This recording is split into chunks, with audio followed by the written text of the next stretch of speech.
अनन्या ने ऊपर देखा और बोली, सनी ही लाया है, और कौन लाएगा? हरदेव ने कहा। यह सुनते ही अभिनव ने अनन्या की तरफ देखा। उसे अपने कानों पर विश्वास नहीं हो रहा था। उसने रानी से साफ साफ कहा था कि वो ये डील रोक दे। उसे समझ नहीं आ रहा था कि रानी ने उसकी बात क्यों नहीं मानी थी। अभिनव को लगा कि रानी ने उसके साथ बहुत बड़ा धोखा किया है। वो नाश्ता खत्म होते ही रानी को फोन लगाकर बुरी तरह से फटकारने वाला था। तभी हरदेव ने कहा, हालांकि अनन्या ने भी भरपूर कोशिश की थी कि वो यह डील ले आए, मैं इसलिए उसे पार्टी में बुला रहा हूँ। यह सुनते ही अभिनव और ज्यादा जलभुन उठा। घायल अभिनव के सिर पर अनन्या ने बैंडेज लगाकर उसे चौंका दिया था, लेकिन अभिनव को उससे बड़ा झटका तब लगा जब उसे पता चला कि उसकी सेक्रेटरी रानी ने उसकी बात नहीं मानी। डाइनिंग टेबल पर बैठा अभिनव ये देख पा रहा था कि अनन्या का मन कितना खट्टा हो गया था।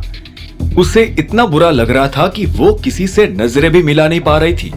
अनन्या जानती थी कि उसे हरदेव सिंह की कुर्सी पर बैठने की अपनी दावेदारी पेश करने का दूसरा मौका इस जिंदगी में तो नहीं मिलने वाला था। ठीक इसी वक्त हरदेव पाल सिंह का फोन बजा और उसने टेबल पर पसरे सन्नाटे को चीर कर रख दिया। हाँ सनी बोलो।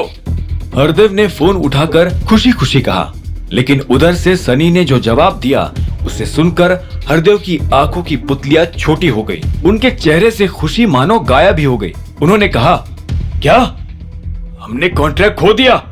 मतलब ऐसे कैसे हो सकता है? हमने कल ही तो डील साइन की थी, फिर आज वो कैंसिल कैसे हो सकती है?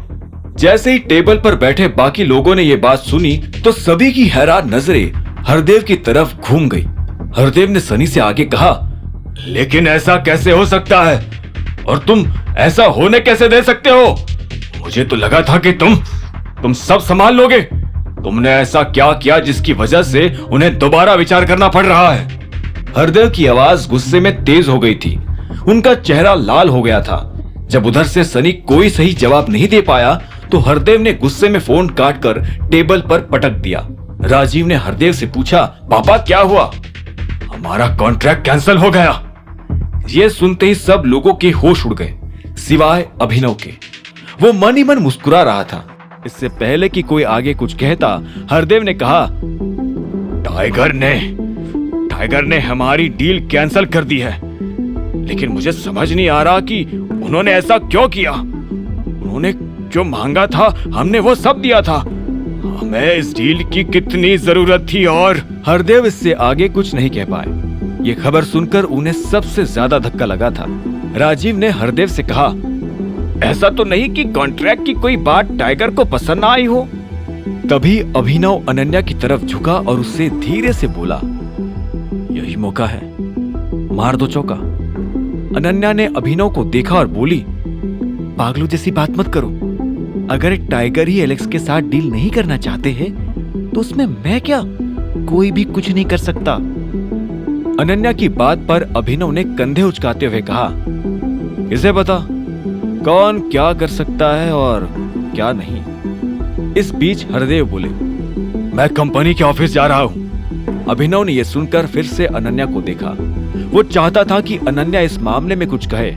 अनन्या ने गहरी सांस ली और बोली, मैं भी आपके साथ आना चाहती हूँ। ठीक है, जल्दी से नाश्ता खत्म करो, हमें देर हो रही है। हरदेव के मुंह से ये बात सुनकर अभिनव के चेहरे पर एक बड़ी सी मुस्कान आ गई थी। वो मजे से नाश्ता किए जा रहा था। उसे सनी पर दया आ रही थी। सनी के गाल पर जोरदार तमाचा तो पड़ा था, लेकिन मलाल ये था कि सनी को ये पता भी नहीं था कि वो तमाचा मारा किसने है। नाश्ता हो जाने के बाद अनन्या और हरदेव एलेक्स के ऑफिस चले गए। राजीव और शर्मिला भी अपने काम से निकल गए थे। शर्मिला ने जाते जाते अभिनव से कहा, ये सारे बर्तन साफ कर देना। यह सुनते ही अभिनव का मन किया कि वो शर्मिला का मुंह तोड़ दे। अगर वो अनन्या की मां नहीं होती तो अभिनव उसे ऐसा सबक सिखाता कि वो जिंदगी भर याद रखती। घर में काम करने वाली नौकरानियों का अंबार लगा हुआ था, फिर भी वो बर्तन अभिनव से धुलवाती थी। अभिनव ने अपने आप को शांत किया और सारे बर्तन धो दिए। जैसे ही वो रसोई से बाहर आया तो इतने में उसका फोन बज उठा। ये अकरम का फोन था। हेलो अकरम, अभिनव ने मुस्कुराते हुए कहा और सीधे अपने कमरे की तरफ बढ़ने लगा। आगे की कहानी जानने के लिए देखें अगला एपिसोड सिर्फ पॉकेट एफएम के यूट्यूब चैनल पर। और द रिटर्न ऑफ टाइगर के सारे एपिसोड्स को सुनने के लिए डिस्क्रिप्शन में दी लिंक से डाउनलोड करें पॉकेट FM ऐप।